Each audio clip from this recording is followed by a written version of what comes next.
de la comisión. Bien. Ya falta poco, ya estamos llegando.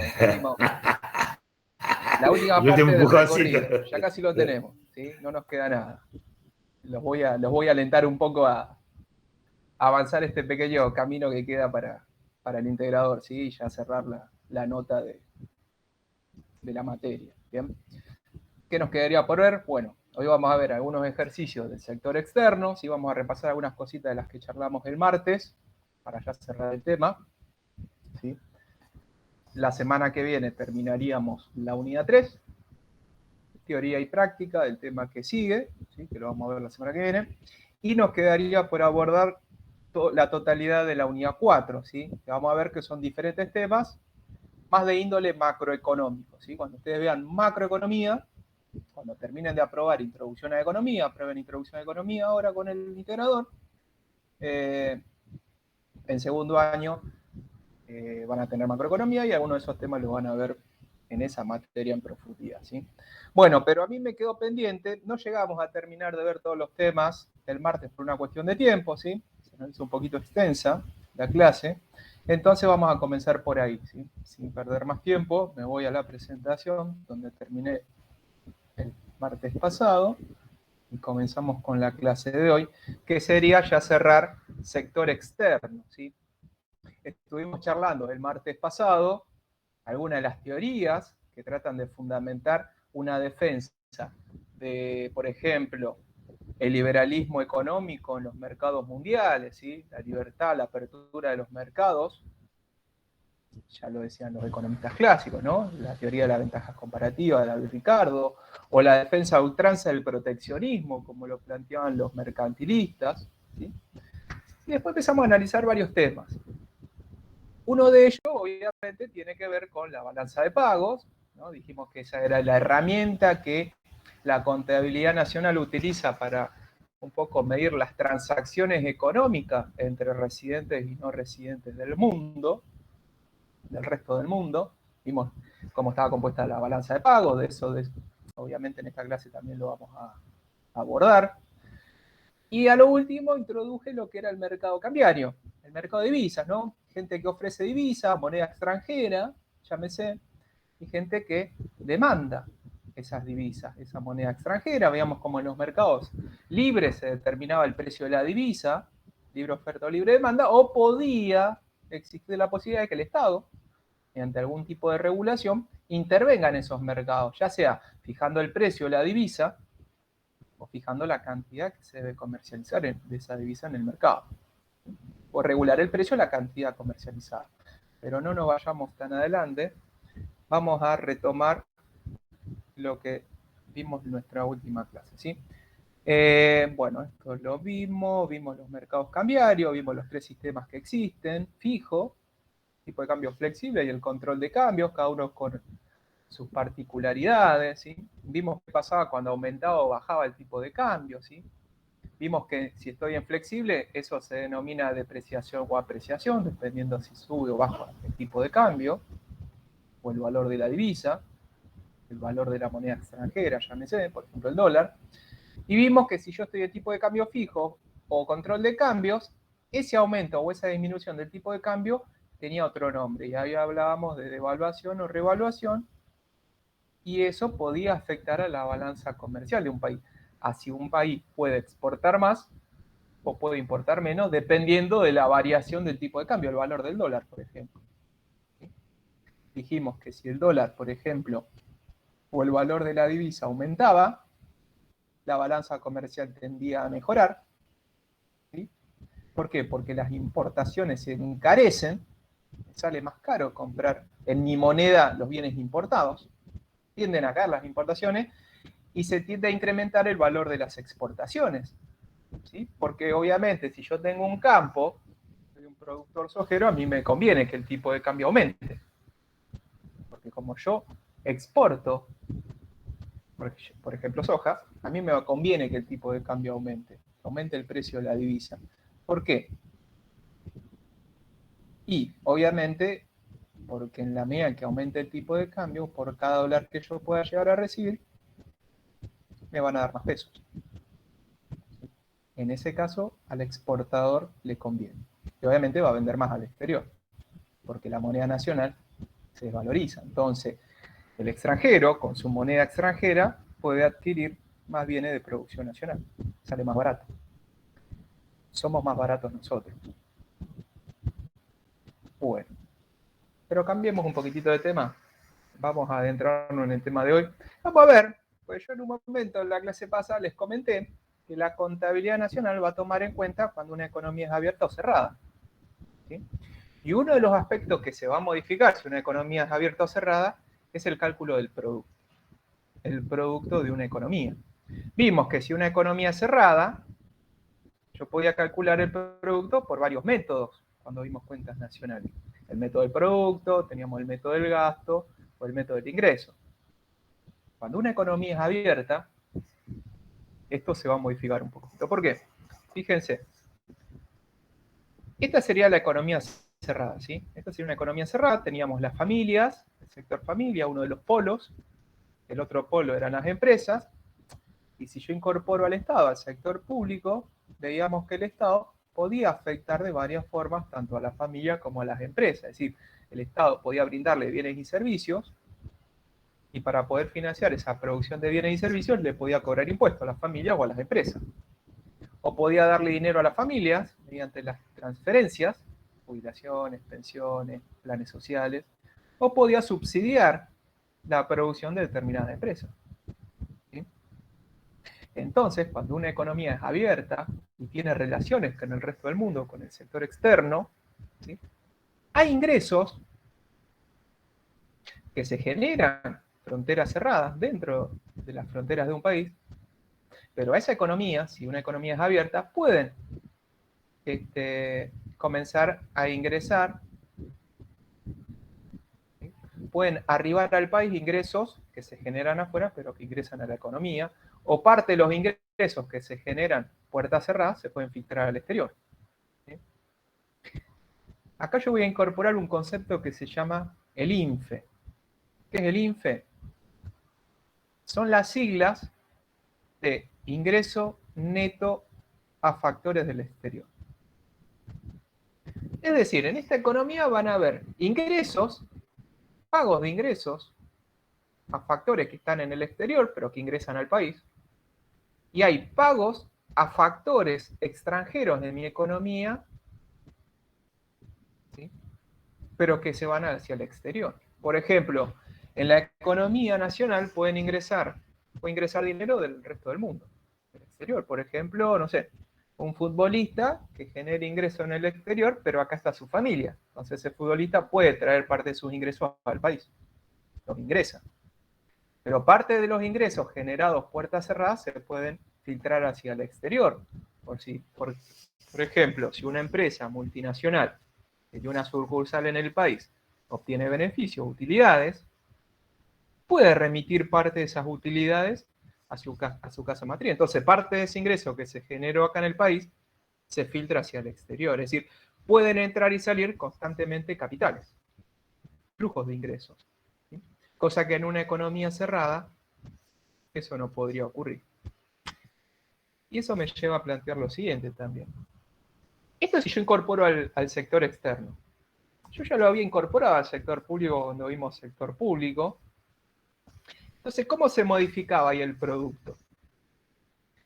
Yo incorporo al sector público, yo decía, bueno, podía hablar del producto valuado a costo de factores o a precio de mercado. La diferencia radicaba ahí en que si yo evalúo el PBI a costo de factores, lo estoy evaluando a cuánto me costó ese producto producirlo, en base al costo de producción, en base a lo que le tengo que pagar al trabajador por su trabajo, salario, rentas, intereses, beneficios. La remuneración a los factores de la producción, que sería como el método del ingreso. La diferencia con el PBI a precio de mercado es que ese producto en el mercado puede tener un precio diferente a lo que cuesta producir ese producto. ¿Por qué? Porque en el medio el Estado a ese producto le puede aplicar un impuesto, pero también lo puede desgravar mediante un subsidio. Entonces, cuando yo meto al Estado la intervención del sector público, el producto se puede evaluar de dos formas, a costo de factores o a precio de mercado.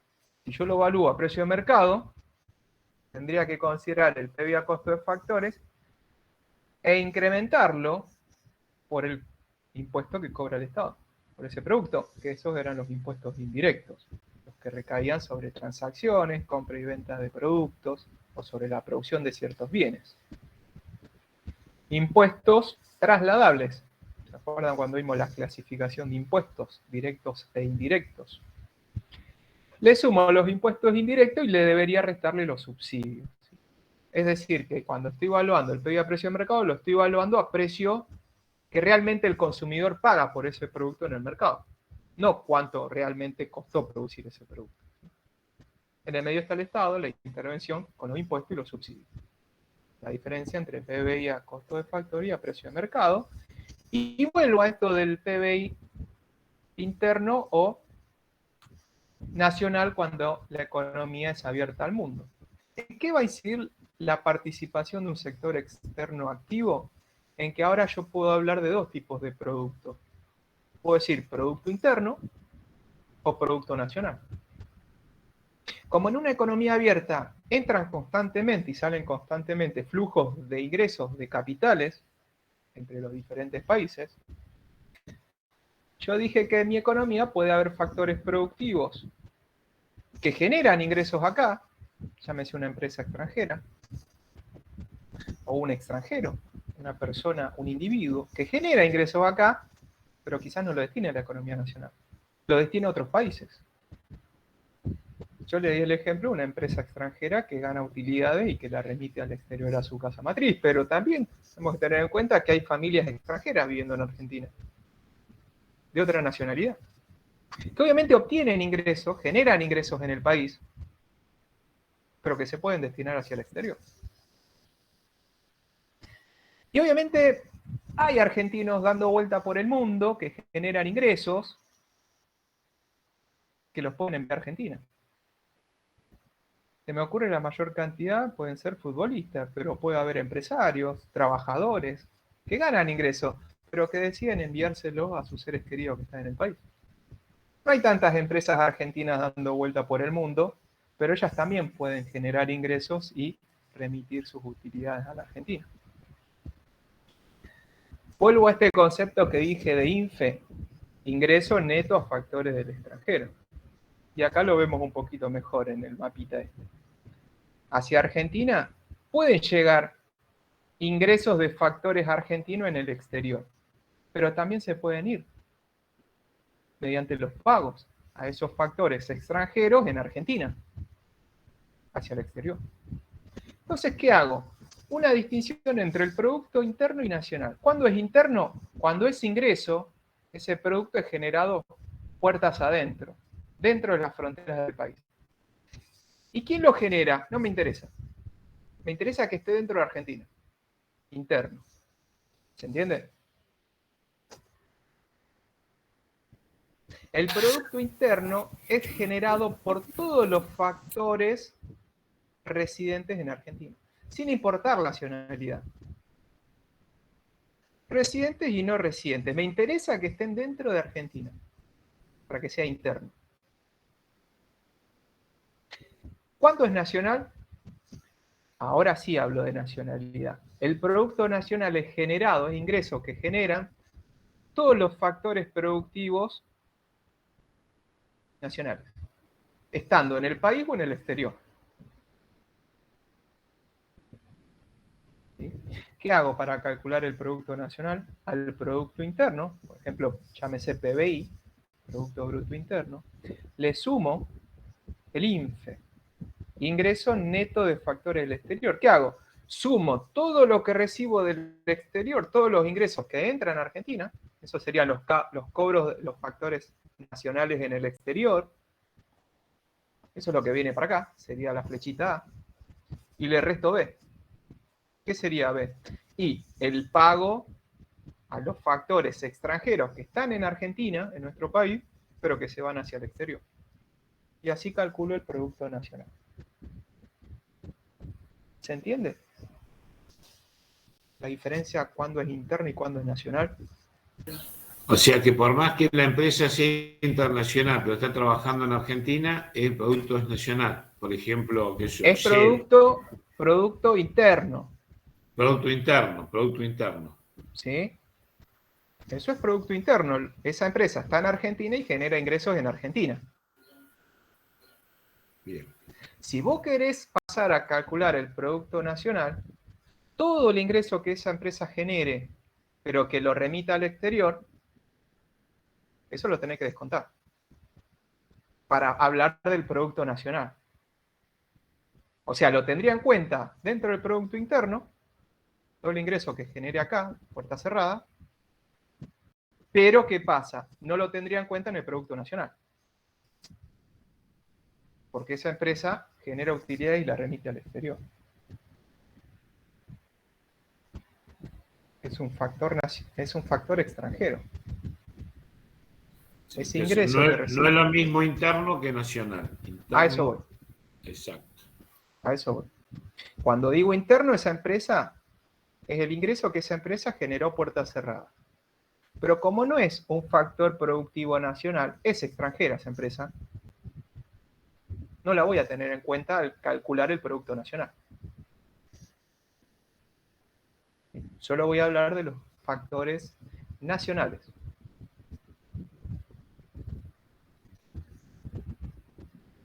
Producto interno versus producto nacional.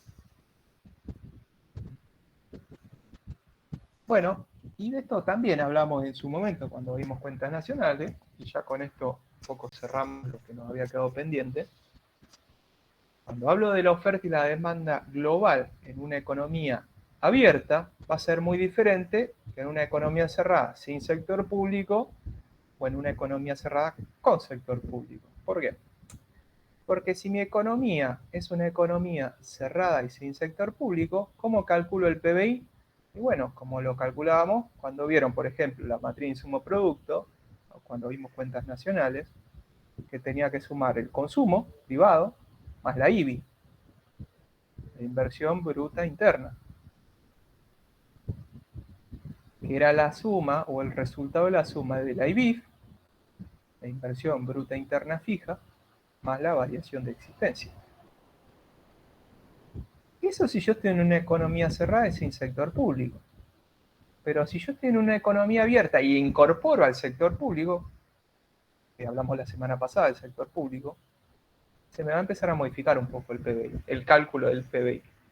¿Por qué? Porque si es abierta, como dice acá, y con sector público, es decir, estos últimos dos sectores que analizamos, economía abierta y con sector público, al PBI, el PBI sería la producción de bienes finales que se producen dentro de la economía durante un periodo de tiempo y que se ofrecen a la demanda, ¿no? Para poder ser demandados. Es la oferta, sería el PBI. Todo lo que se produce y se ofrece en una economía. Si yo estoy en una economía abierta, al PBI, que obviamente lo voy a evaluar a precio de mercado porque está el sector público ahora, cuando está el sector público puede haber impuestos y puede haber subsidios. Y entonces yo tengo que hablar del PBI a precio de mercado. No puedo hablar del PBI y calcular ahí el PBI a costo de factores. Está el sector público. Si yo calculo el PBI a costo de factor y lo pongo acá, está mal. Siempre y cuando haya un sector público activo o que participe de la economía. Entonces, ¿cómo me va a quedar esta identidad? Bueno, el PBI, que serían los bienes que se producen internamente y se ofrecen en la economía, si es abierta, le voy a tener que sumar aquellos bienes que también se ofrecen en mi país, pero que no se producen internamente, sino que provienen de otras economías, las importaciones. La compra de bienes a países extranjeros. Importación. Esto sería la oferta global. A esto se le llama oferta global o agregada. Todos los bienes producidos y ofrecidos en mi economía. Los nacionales más los importados. ¿Y cómo está compuesta la demanda? Bueno, va a estar compuesta por lo que demanda el sector privado, el consumo privado, más el consumo público, porque el Estado puede adquirir bienes y servicios finales,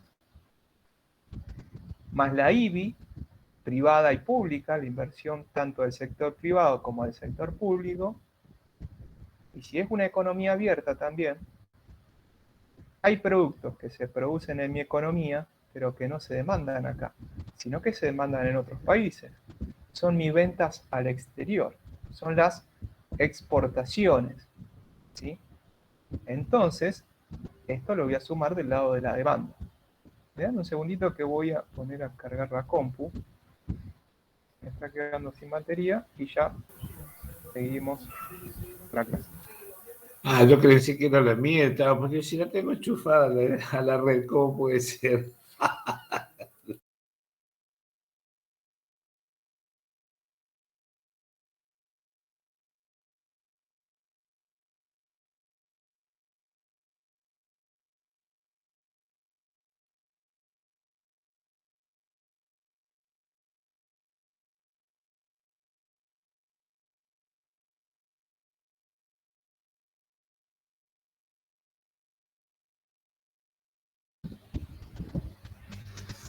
Bien, acá estamos. Seguimos.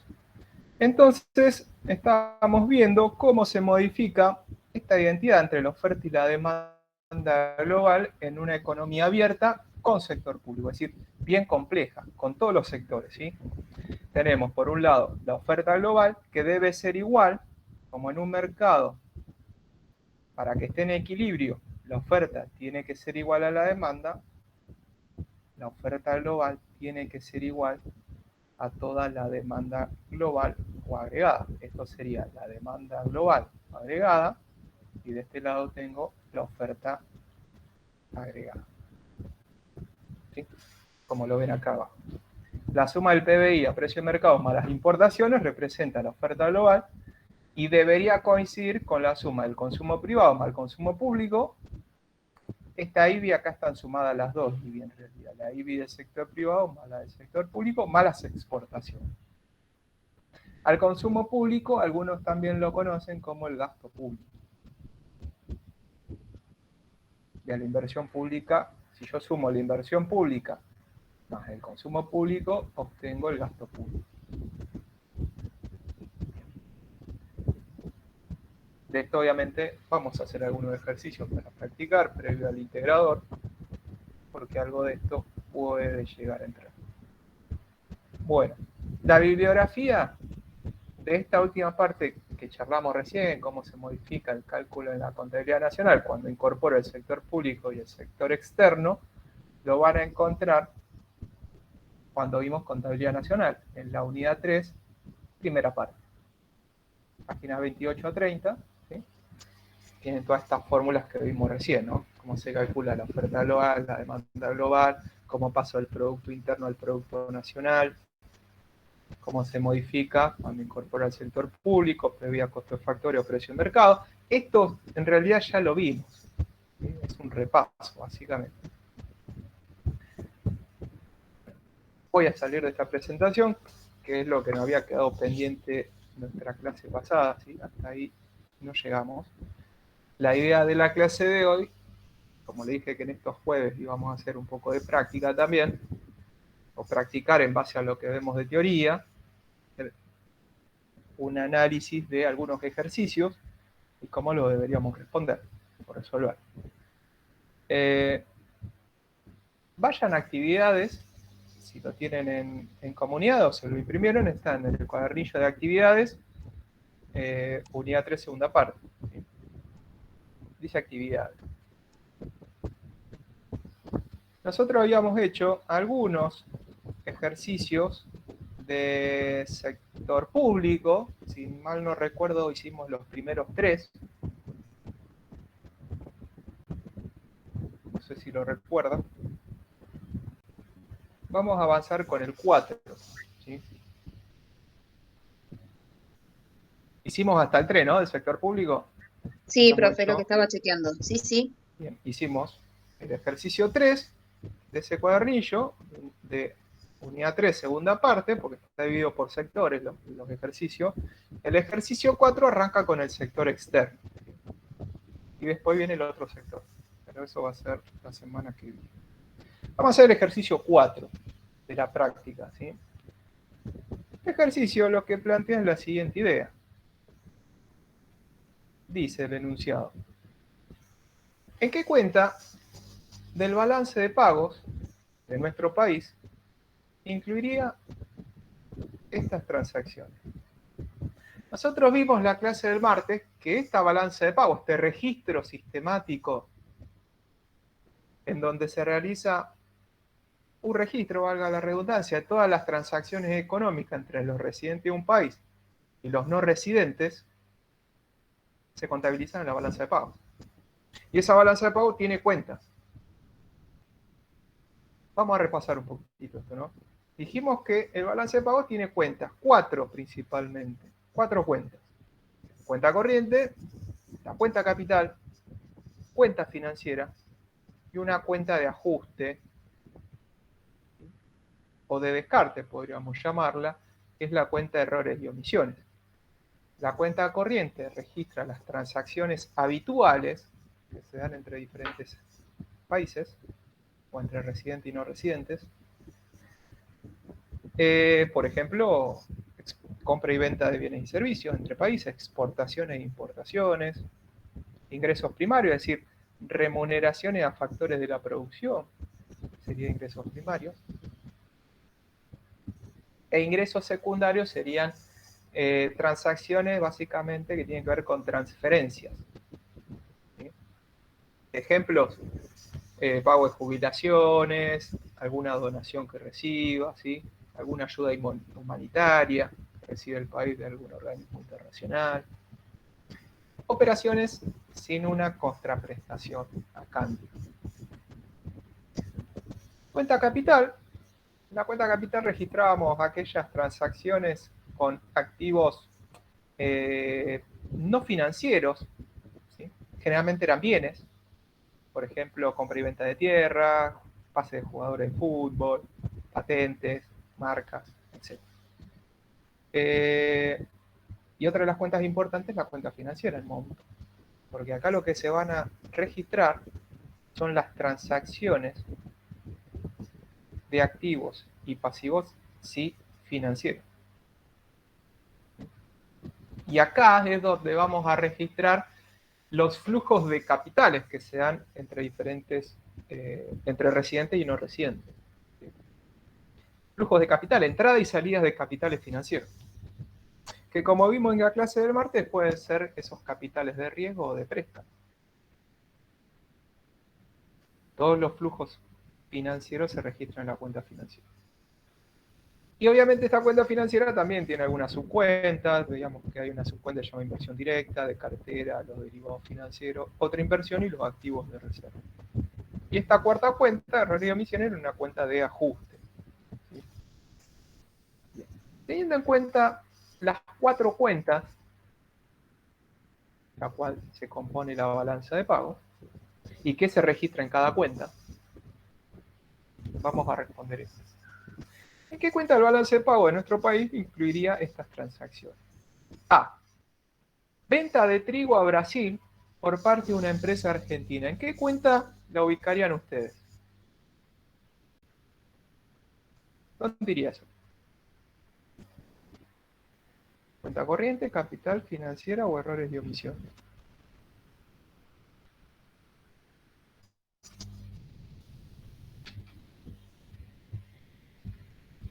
No se peleen, no discutan. Bien, ¿qué es esto? Estoy vendiendo trigo a Brasil y yo soy una empresa argentina, es decir, estoy exportando bienes, porque el trigo es un bien. Iría dentro de la cuenta corriente y esta es una exportación de un bien o de un servicio, ¿sí? En este caso sería un bien. Es una exportación. Bien, la iría en la cuenta corriente. B.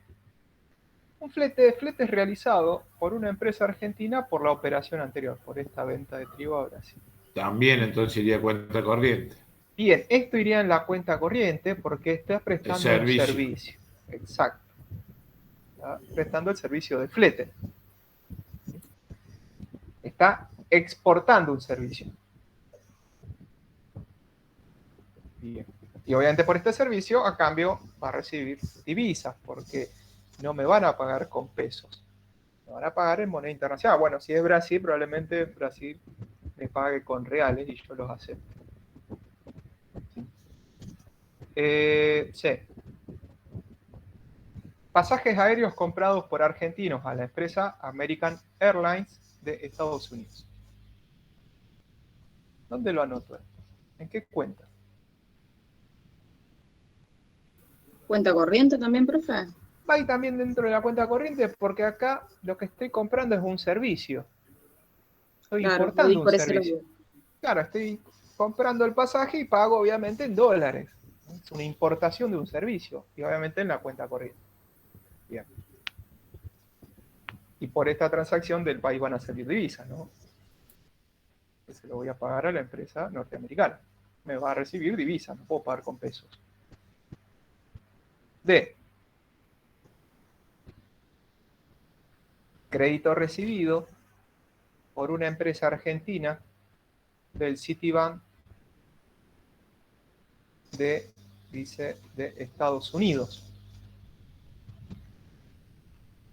¿Cuenta financiera puede ser, profe? Bien, me voy a la cuenta financiera. ¿Sí? Bien, va en la cuenta financiera. Si estoy obteniendo un crédito, un dinero, por parte del Citibank de Estados Unidos. Bien. Esta sería la cuenta financiera. Es un crédito, es un préstamo financiero. ¿Sí? E. Envío de utilidades de la empresa General Motors a su casa matriz en Detroit.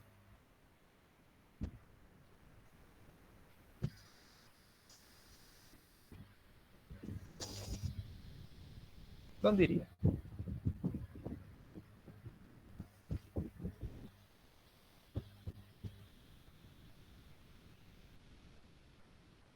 Ese pago de utilidad o de beneficios. ¿Cómo?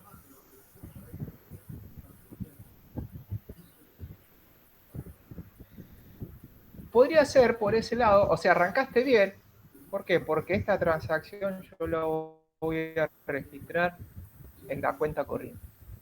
Pero no porque sea una operación que se hace en forma habitual, sino porque acá lo voy a remarcar. Envío de utilidades. Es el pago. Es un beneficio.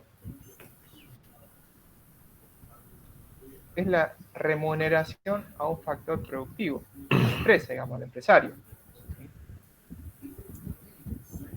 Eso iría en la cuenta corriente y más precisamente en la cuenta o la subcuenta ingreso primario.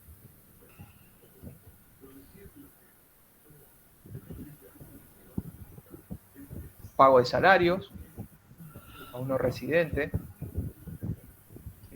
pago de rentas, pago de intereses, todo eso va dentro de la cuenta o de la subcuenta ingreso primario. O sea, cuenta corriente, subcuenta ingreso primario. Exactamente. Todo lo que sea remuneración a un factor de la producción, a un factor productivo, va dentro de la subcuenta ingreso primario de la cuenta corriente. Eso no hay duda. ¿Sí?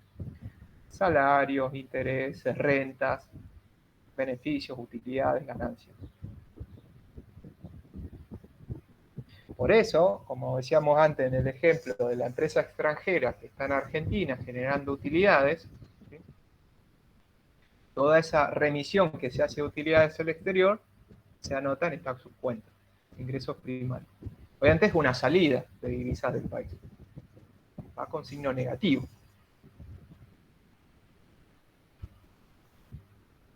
Ese sería el E. F. Cobro de su jubilación de España por parte del señor Juan González, residente argentino. También iría cuenta corriente, pero cambiaría la subcuenta. ¿En qué subcuenta la anotaría? En ingreso secundario. Bien, va dentro de la cuenta corriente, perfecto. ¿Sí? Y dentro de la cuenta corriente, en la subcuenta iría en ingresos secundarios. ¿Por qué? Porque es el pago de una jubilación. Esto se anota con un valor positivo, porque es dinero que está ingresando al país por parte del lado de España. Hacia el señor Juan González, que vive acá, es un residente argentino.